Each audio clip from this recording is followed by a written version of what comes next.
Hello students, आज हम पढ़ने वाले हैं 12th के लिए फिजिक्स और साथ में नीट और साथ में IIT JEE की। और उसमें आपको मालूम है कि जो चैप्टर है इलेक्ट्रिसिटी, इस पर हम फोकस करते हैं। इलेक्ट्रिसिटी को पढ़ने के पहले इसकी कुछ बातें हम समझ लें। इलेक्ट्रिसिटी का मतलब क्या? भाई जैसे हमने इलेक्ट्रिसिटी की बात की तो हमने कहा कि क्या मतलब है इसका। इलेक्ट्रिसिटी का यदि हम बात करें तो इसका मतलब है चार्ज। इसको समझ लेना, इलेक्ट्रिसिटी का मीनिंग चार्ज। अब हम कहेंगे सर चार्ज क्या चीज है, तो चार्ज को भी हम समझेंगे कि चार्ज क्या है। इसको पढ़ने के पहले इलेक्ट्रिसिटी को हम दो पार्ट में जनरली डिवाइड करते हैं। एक हम कहते हैं इलेक्ट्रोस्टैटिक्स और एक कहते हैं करंट इलेक्ट्रिसिटी। इलेक्ट्रोस्टैटिक्स जैसे कि इसके नाम से समझ में आ रहा है, स्टैटिक्स मतलब स्टेशनरी। यदि मैं इसको डिवाइड करता हूं तो स्टैटिक्स का मतलब क्या होता है? स्टेशनरी। और इलेक्ट्रो का मतलब हमने देखा चार्ज। मतलब क्या हुआ? इलेक्ट्रोस्टैटिक जो हम चैप्टर पढ़ने वाले हैं उसके अंदर हम स्टेशनरी चार्ज की स्टडी करेंगे कि यदि चार्ज स्टेशनरी रहता है तो क्या होता है। उसके वजह से यदि दो चार्ज स्टेशनरी है या कोई एक चार्ज स्टेशनरी है तो क्या होगा। तो हम कहेंगे कि भाई यदि कोई चार्ज रुका हुआ है या स्टेशनरी कंडीशन में है तो उसके चारों तरफ एक फील्ड होगी। फील्ड का मतलब यह हुआ कि यदि कोई हम दूसरा चार्ज लेकर आते हैं तो वो उस पर या तो अट्रैक्शन फोर्स या रिपल्सन फोर्स उस पर अप्लाई करेगा। सपोज दैट कि एक चार्ज, मैं किसी चार्ज को यहां लेके आया और यदि इसने इसको रिपेल कर दिया यहां पर, तो मैं कहूंगा कि ये चार्ज इसकी फील्ड में। मैं इसको इधर पास में लाया, इसने रिपेल कर दिया, तो मैं कहूंगा कि ये चार्ज इस वाले चार्ज की फील्ड में है।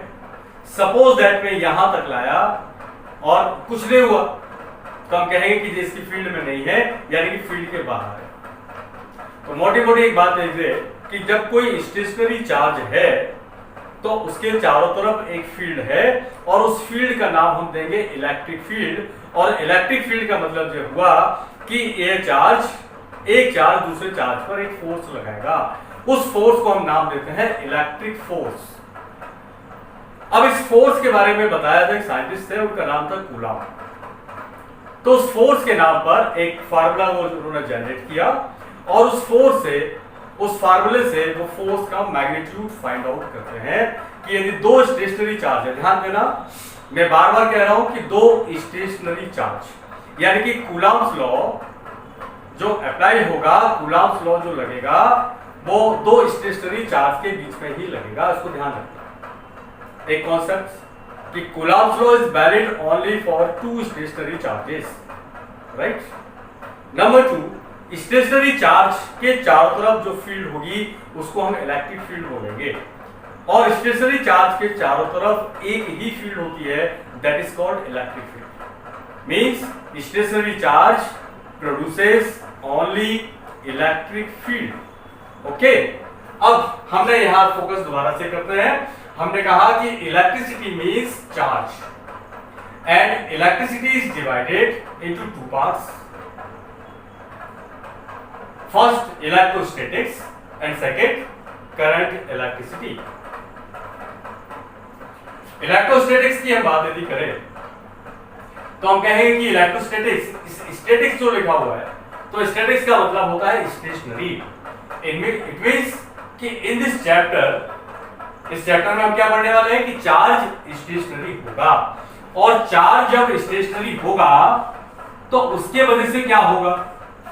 जब हम चार्ज स्टेशनरी की बात करेंगे तो हम कहेंगे जब चार्ज जो है, जब स्टेशनरी है तो सिर्फ इलेक्ट्रिक फील्ड होगी, ओनली जो फील्ड होगी वो कैसी होगी, ओनली इलेक्ट्रिक फील्ड, इसको कॉन्सेप्ट को ध्यान रखिएगा। Stationary charge produces only electric, मैंने ओनली लिख दिया है, यानी अब दूसरी चीज दिमाग में नहीं लगाना, ओनली इलेक्ट्रिक फील्ड। दूसरी चीज, जब दो स्टेशनरी चार्ज की हम बात करेंगे तो उसके बीच में कितना फोर्स होगा, क्या वैल्यूज होगी, उसका मैग्नीट्यूड क्या होगा, तो that can be find out Coulomb's law. Coulomb एक साइंटिस्ट है, उन्होंने एक फोर्स का दो चार्जेस के बीच में, दो स्टेशनरी चार्जेस के बीच में कितना फोर्स होगा, कितना इलेक्ट्रिक फोर्स होगा, उसका फाइंड आउट करने के लिए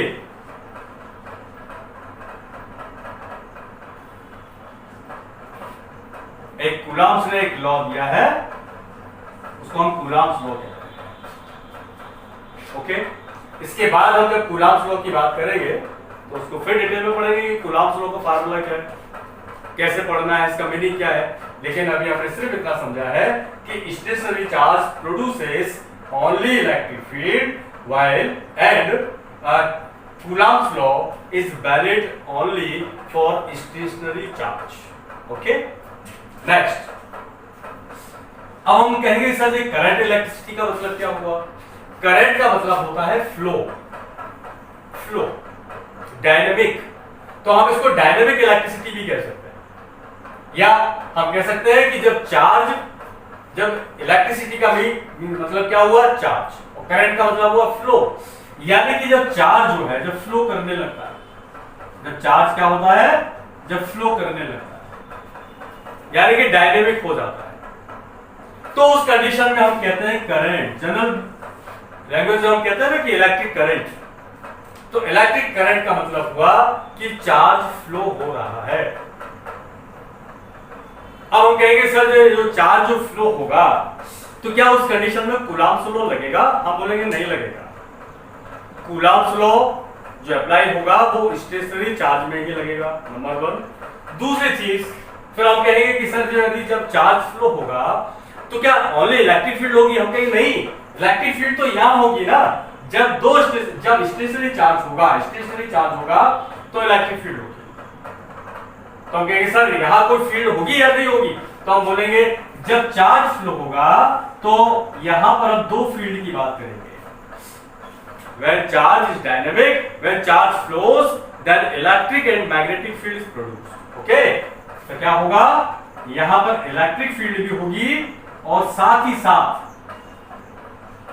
साथ मैग्नेटिक फील्ड भी होगी, मैग्नेटिक फील्ड।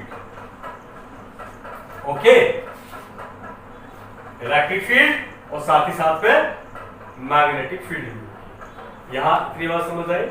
और जब हम करंट इलेक्ट्रिसिटी की बात करेंगे तो जैसे हमने इलेक्ट्रोस्टैटिक्स की बात कर रहे थे, तो हमने कहा कि इलेक्ट्रोस्टैटिक्स का मतलब हुआ स्टेशनरी, और स्टेशनरी की जब चार्ज की बात आएगी तो हम कहेंगे कूलम्ब्स लॉ।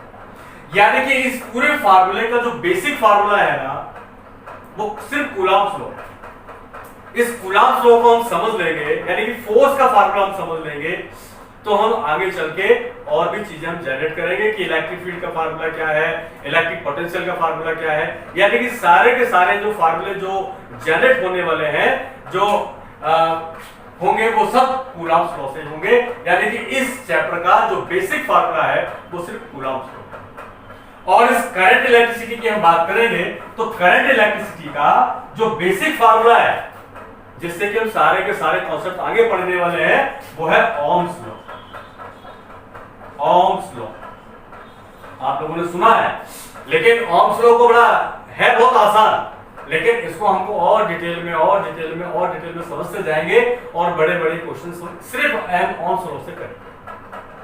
लेकिन अभी हम इस करंट इलेक्ट्रिसिटी की बात नहीं कर रहे हैं, सिर्फ एक कंपैरिजन मैंने आपको बताया है कि इलेक्ट्रोस्टैटिक्स के अंदर हम क्या पढ़ने वाले हैं और करंट इलेक्ट्रिसिटी के अंदर हम क्या पढ़ने वाले हैं। ओके, अब जैसे हम चार्ज की बात करते हैं तो एक चीज और ध्यान रखिएगा कि जब किसी बॉडी पर चार्ज है, एक कॉन्सेप्ट याद रखिएगा, सपोज दैट कि किसी बॉडी पर चार्ज है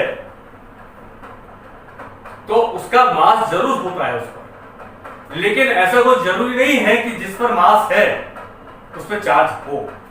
यानी कि चार्ज बॉडी पे क्या होगा, हमेशा मास होगा, लेकिन ऐसा कोई जरूरी नहीं है कि जिसमें मास होगा उस पर चार्ज हो, ऐसा जरूरी नहीं है, हो भी सकता है और नहीं भी हो सकता, बट इट इज मस्ट कि चार्ज बॉडी हैविंग मास, इसको ध्यान रखें, ठीक है। चार्ज होगा तो मास भी साथ में होगा ही होगा। फॉर एग्जाम्पल मैं आपको कहता हूं कि जैसे कि यदि हम इलेक्ट्रॉन की बात करते हैं, जैसे हम कहते हैं इलेक्ट्रॉन, आप लोगों ने सुना है इलेक्ट्रॉन, ये फंडामेंटल पार्टिकल्स कहलाते हैं। इलेक्ट्रॉन का हम जब चार्ज कहते हैं तो उसका कुछ चार्ज भी होता है, साथ ही साथ में क्या होता है, इसका मास भी होता है। यदि हम इलेक्ट्रॉन की चार्ज की बात करें तो उसकी वैल्यूज होती है -1.6 इंटू 10⁻⁻19 कूलाम। अरे कूलाम ऐसे साइंटिस्ट के नाम पर आ गया ना, कूलाम्स लो। तो कूलाम्स ने कहा कि नहीं भाई, जब मैं फार्मूला बता रहा हूं, जब मैं इतनी बड़ी बात बता रहा हूं कि दो स्टेशनरी चार्जेस के बीच में एक फोर्स लगेगा, whether it can be attractive और रिपल्सिव, या तो अट्रैक्टिव होगा या रिपल्सिव होगा। जब मैं फार्मूला बता रहा हूं तो कूलाम्स ने कहा कि नहीं, मैं नहीं जानता, चार्ज का यूनिट भी मेरे नाम पर होना चाहिए। तो चार्ज का यूनिट जो है किसके नाम पर है, कूलाम्स के नाम पर है, ठीक है। इनके सम्मान में, इनके रिगार्ड में चार्ज का यूनिट रखा गया है जो कि कूलाम है। अब कूलाम से कौन सा यूनिट है, यदि हम देखें तो कूलाम जो है ये जो है ऐसा यूनिट है। अब इलेक्ट्रिसिटी में हम देखते हैं दो तरह से यूनिट को डिवाइड करते हैं। जैसे इलेक्ट्रोस्टैटिक्स की बात करते हैं तो हम कहते हैं ESU, और यदि हम जो है करंट इलेक्ट्रिसिटी की बात करते हैं तो हम कहते हैं EMU, इलेक्ट्रोमैग्नेटिक यूनिट। और जब हम इलेक्ट्रोस्टैटिक चैप्टर की बात करते हैं, जब चार्ज इसमें होता है तो हम कहते हैं ESU, इलेक्ट्रोस्टैटिक यूनिट। और इलेक्ट्रोस्टैटिक यूनिट के अंदर हम ऐसा यूनिट कूलाम कहते हैं, और सीजीएस यूनिट होता है स्टेट कूलाम, यहां से ही हम स्टेट कहते हैं। एंड इससे समझ में आता है कि चार्ज स्टेशनरी है। और EMU यूनिट जो है उसका सीजीएस यूनिट होता है एब कूलाम। हम आगे बढ़ेंगे, अभी मैंने जो इतना बनाया है इसको आप देखेंगे। और यहाँ हमने बताया कि इलेक्ट्रॉन की, मैंने पार्टिकल की बात की, इलेक्ट्रॉन, प्रोटॉन, न्यूट्रॉन जो है इनको फंडामेंटल पार्टिकल्स कहते हैं। इनके अलावा और भी पार्टिकल्स होते हैं जो बात करेंगे बाद में। इलेक्ट्रॉन हमने कहा फंडामेंटल पार्टिकल है, इसका चार्ज -1.6 इंटू 10⁻⁻19 कूलाम और मास 9.1 इंटू 10⁻31 केजी। अब इसका और भी यूनिट है जिसको EMU में लिखते हैं, वो मैं आपको बताऊंगा, 0.0005। इसको यदि आप मैं EMU में लिखूं तो हम लिखते हैं 0.0005 AMU। अब हमारे दिमाग में आएगा सर जी AMU कहां से आ गया, क्या ये अलीगढ़ मुस्लिम यूनिवर्सिटी हम कहेंगे? नहीं, इसको हम कहते हैं एटॉमिक मास यूनिट। यानी कि जब एटम्स के इसका मतलब क्या दिख रहा है, एटॉमिक मतलब एटम्स के जो कोई पार्टिकल्स हैं उनका मास हम AMU में, ये यानी कि बहुत जो कम मास होता है एटम्स के जो पार्टिकल है उनका मास हम जिस यूनिट में बताते हैं वो AMU कहलाता है। इसको क्या बोलते हैं, एटॉमिक मास यूनिट। इन सब चीजों को हम आगे बढ़ने वाले हैं डिटेल में। हाल फिलहाल मैं जिस कॉन्सेप्ट की बात कर रहा था वो मैं ये कह रहा था कि भाई जिस बॉडी पे चार्ज होगा उस पर मास जरूर होगा, लेकिन यह जरूरी नहीं है कि जिस पर मास हो उस पर चार्ज हो ऐसा जरूरी नहीं है। फॉर एग्जाम्पल हमने कहा कि इलेक्ट्रॉन पे चार्ज है। बच्चों लोग आप इसको याद रख लीजिए, आज आपको आगे काम आने वाला है। हम आगे भी जब हम एटॉमिक स्ट्रक्चर पढ़ेंगे, इवन केमिस्ट्री में भी एटॉमिक स्ट्रक्चर आएगा और भी कई जगह आएगा, और इलेक्ट्रिसिटी चैप्टर में तो हमको पढ़ना ही पढ़ना है। तो इस जो फैक्ट है इनको याद रख लीजिएगा। इलेक्ट्रॉन का charge -1.6 into 10⁻⁻19 coulomb and the mass is 9.1 into 10⁻31 KG. चलिए मैं अब इसके आगे आपको पढ़ा रहा हूँ कुछ। देखें, मैं चार्ज को थोड़ा सा कुछ उसके पॉइंट्स में आपको समझाने की कोशिश कर रहा हूँ, देखिएगा।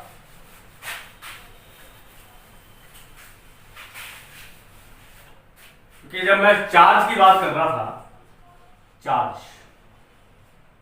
तो इस चार्ज में हम देखें क्या क्या बातें हम लोग समझ सकते हैं। चार्ज हम देखते हैं कि भाई इसके जो टाइप्स हैं, दो तरह का चार्ज है, एक पॉजिटिव और एक नेगेटिव। ओके, चार्ज का मतलब क्या है? चार्ज का मतलब है किसी बॉडी से इलेक्ट्रॉन का निकल जाना या इलेक्ट्रॉन उस पर आ जाना। मतलब जो हुआ कि या तो इलेक्ट्रॉन कम हो जाए या इलेक्ट्रॉन बढ़ जाए, तो इसको हम कहेंगे कि बॉडी चार्ज हो गई है। इट मींस डेफिशिएंसी और excess of electron on a body और from a body is called charge. क्या कहेंगे? या तो कम हो गए हैं डेफिशिएंसी, या फिर एक्सेस बढ़ गए, एक्सेस ऑफ इलेक्ट्रॉन।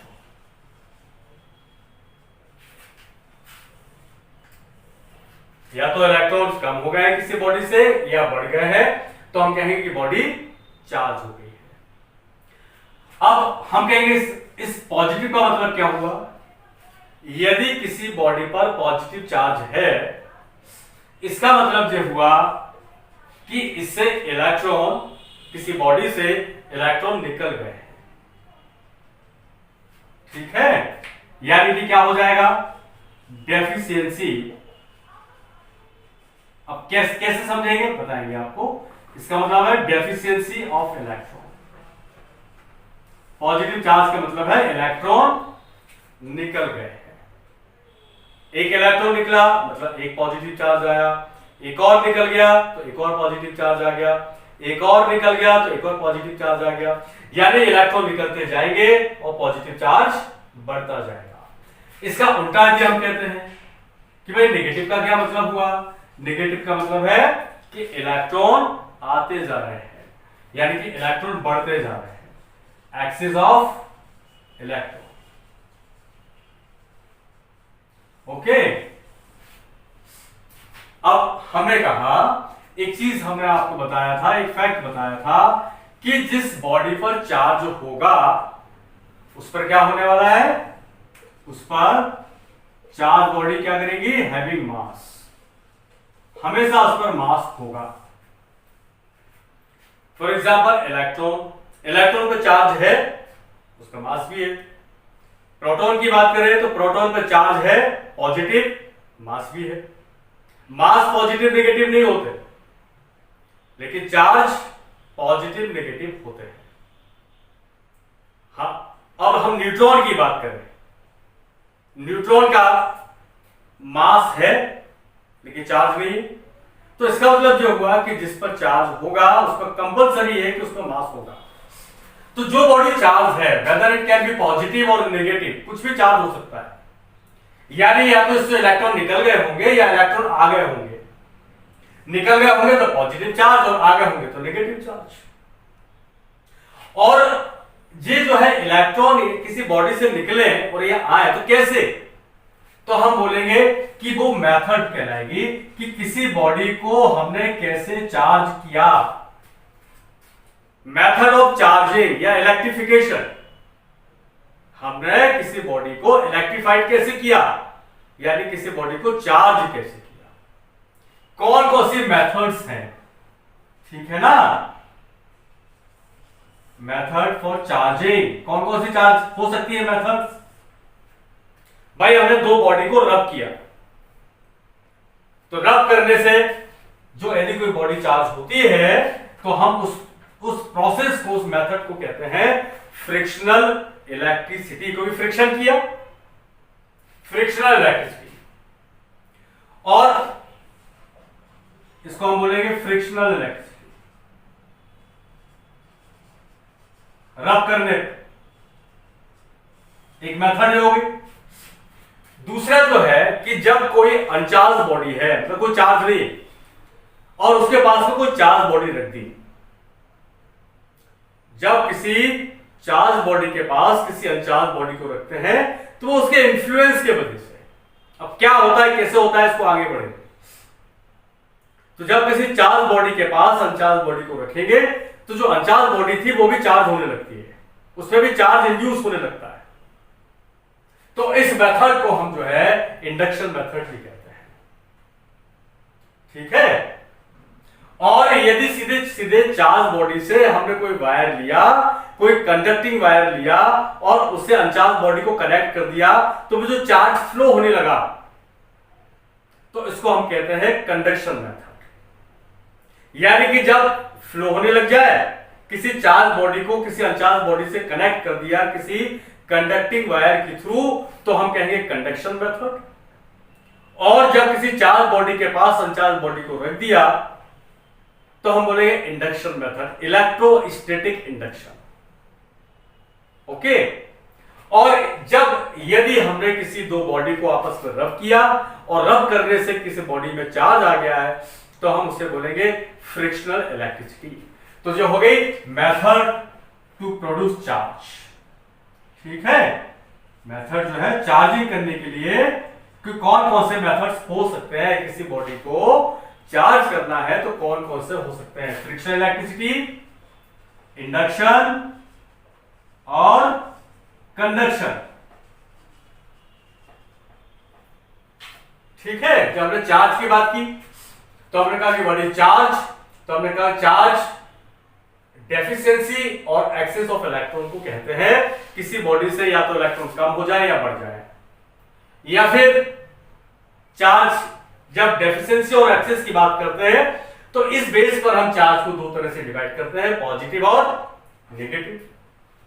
पॉजिटिव का मतलब हुआ डेफिशिएंसी ऑफ इलेक्ट्रॉन, नेगेटिव का मतलब हुआ एक्सेस ऑफ इलेक्ट्रॉन। अब हमने कहा कि भाई जब पॉजिटिव और नेगेटिव की बात करेंगे तो दो यदि अलग अलग चार्जेस है, दो अलग अलग नेचर के चार्जेस है, यानी कि अनलाइक चार्जेस है, तो इनके बीच में अट्रैक्शन होता है। और यदि एक जैसे चार्जेस है, जैसे दो नेगेटिव है या दो पॉजिटिव है, दो पॉजिटिव है तो उनके बीच रिपल्सन, दो नेगेटिव है तो उनके बीच रिपल्सन। और यदि जो है दो अनलाइक चार्जेस है, पॉजिटिव और नेगेटिव, तो उनके बीच में अट्रैक्शन होगा। यानी कि यदि हम इसके नेचर की बात कर रहे हैं तो कैसा होता है, जो फोर्स होगा दो चार्ज के बीच में जो फोर्स लगता है, हमने कहा कि भाई यहां देख लेते हैं, इसके बीच में कोई जो फोर्स लगता है, ठीक है, वो फोर्स कौन सा, कूलम्ब्स लॉ। उसका मैग्नीट्यूड यदि हमें फाइंड आउट करना है तो कूलम्ब्स लॉ। और जो फोर्स कैसा होगा, या तो अट्रैक्टिव या फिर रिपल्सिव। अट्रैक्टिव कब होगा, अट्रैक्टिव जब अनलाइक चार्जेस होंगे, अनलाइक चार्जेस, अलग अलग चार्जेस होंगे, यानी पॉजिटिव और नेगेटिव के बीच में अट्रैक्शन फोर्स होगा। और जब एक जैसे चार्ज होंगे, लाइक चार्जेस, तो क्या होगा, रिपल्सन, रिपल्सन। यानी कि दो प्रोटॉन की मैं बात करूं तो दोनों प्रोटॉन कैसे हैं, पॉजिटिव चार्ज है। यदि पूछा गया कि दो प्रोटॉन के बीच में कैसा फोर्स होगा, अट्रैक्टिव या रिपल्सिव, तो दोनों पॉजिटिव है, दोनों लाइक चार्जेस है, तो रिपल्सिव। मैंने कहा कि दो इलेक्ट्रॉन है तो दोनों के नेचर क्या है, ये भी नेगेटिव ये भी नेगेटिव, तो कैसा होगा, रिपल्सिव। हमने कहा नहीं, एक प्रोटॉन और एक इलेक्ट्रॉन, यानी कि एक पॉजिटिव एक नेगेटिव, मतलब अनलाइक चार्जेस, तो इनके बीच में क्या होगा, अट्रैक्शन फोर्स। तो यह तो नेचर है कि भाई अट्रैक्टिव और रिपल्सिव, ये तो बात हो गई, लेकिन ये फोर्स होगा कितना, इसकी वैल्यूज कितनी होगी, तो इसको फाइंड आउट करने के लिए कूलम्ब्स ने एक फार्मूला ड्राइव किया। उस फार्मूले को हम कहते हैं Coulomb's law, Coulomb's inverse square law. वो हम इसके बाद पढ़ेंगे। तो यहां समझ में आ रहा है इस लाइन से कि चार्ज यदि कोई बॉडी है तो उसका मास जरूर होगा। अब एक बात ध्यान रखिए, जब मैंने कहा कि किसी बॉडी को हमने पॉजिटिव चार्ज किया तो इसका मतलब क्या हुआ, उससे इलेक्ट्रॉन निकल गए। और जब किसी बॉडी से इलेक्ट्रॉन निकले तो इलेक्ट्रॉन का एक अपना मास भी होगा, तो जब इलेक्ट्रॉन किसी बॉडी से निकलेगा, यानी कि जो इलेक्ट्रॉन निकला है तो उसके साथ में इलेक्ट्रॉन का मास भी तो कम हो गया, यानी कि जब उसमें से इलेक्ट्रॉन हट गए यानी उसका मास भी हट गया। यानी किसी बॉडी को जब पॉजिटिव चार्ज करेंगे तो क्वेश्चन ये आता है कि बताइए कि उस बॉडी का मास पे कोई फर्क पड़ने वाला है, तो हम बोलेंगे हाँ। यदि पॉजिटिव चार्ज है मतलब डेफिशिएंसी ऑफ इलेक्ट्रॉन है, मतलब इलेक्ट्रॉन निकल गए हैं, यानी इलेक्ट्रॉन निकलने के साथ उसका मास भी कम हुआ है, तो हम बोलेंगे मास डिक्रीजेस। पॉजिटिव चार्ज मतलब if the body is positively charged then it means its mass decreases। यदि इसके इनवर्स यदि हम बात करें कि नेगेटिव चार्ज मतलब इस पर क्या हुआ, इसका मतलब उस पर इलेक्ट्रॉन आ गए हैं, और इलेक्ट्रॉन आ गए मतलब साथ में कुछ मास और अटैच हो गया, यानी कि मास क्या हो जाएगा, इंक्रीज हो जाएगा। तो जब पॉजिटिव चार्ज किसी को करते हैं तो मास क्या हो जाता है, डिक्रीज हो जाता है, और यहां क्या हो जाएगा, मास इंक्रीज हो जाएगा।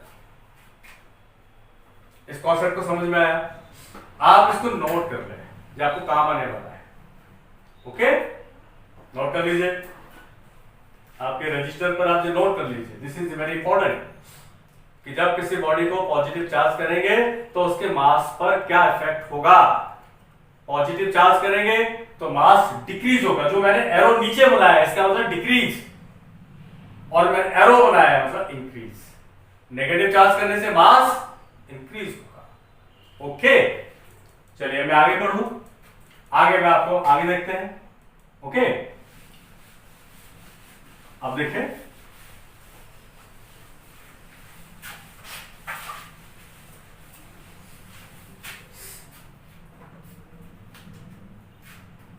एक जब मैंने आपको ये बताया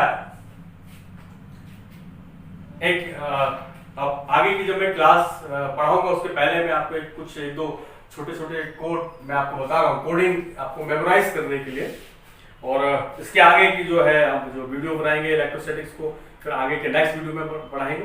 इलेक्ट्रोस्टैटिक्स जो चैप्टर है वो काफी थोड़ा सा बड़ा है, और इसके 3 या 4 वीडियोस बन सकते हैं। और इनिशियली अपन देखें, मैं आपको कुछ एक कोडिंग में आपको बता रहा हूँ जो आप याद रखिएगा। एक N, C, M और G, नरेश चंद्र मोहन गुप्ता।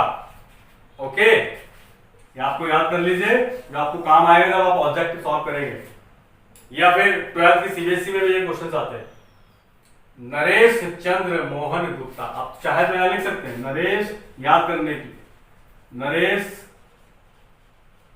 चंद्र मोहन गुप्ता। एक बंदा है उसका नाम है नरेश चंद्र मोहन गुप्ता, तो उसको हमने लिख लिया NCMG, और कैसे लिख दिया, डिसेंडिंग ऑर्डर में।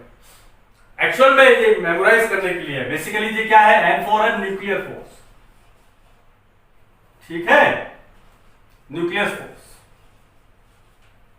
अब न्यूक्लियर फोर्स किसके बीच में होगा, तो न्यूक्लियॉन्स के बीच होगा। हम कहेंगे न्यूक्लियॉन क्या होता है, भाई जो पार्टिकल न्यूक्लियस में रहते हैं वो न्यूक्लियॉन कहलाते हैं।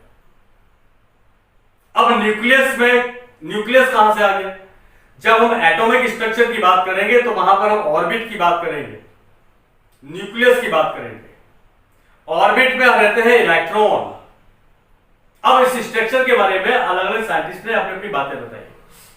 किसी ने कहा ऐसा होता है, ऐसा होता है, ऐसा होता है, तो उसकी एक जो स्टडी है कि भाई पहले कैसा हुआ, फिर कैसे कंसीडर किया, फिर कैसे किया, वो एटॉमिक स्ट्रक्चर की बात है। लेकिन एक बात कर रहा था, N for nuclear force, C का मतलब है coulomb force, coulomb force. M का मतलब है मैग्नेटिक फोर्स, मैग्नेटिक फोर्स, और G का मतलब है gravitational force, gravitational force. Next video के पहले आप याद कर लीजिएगा, मैं आपसे पूछने वाला हूं, आप याद रखिएगा, क्योंकि मैं सब चीजें रिवाइज करवाऊंगा, आपसे पूछूंगा।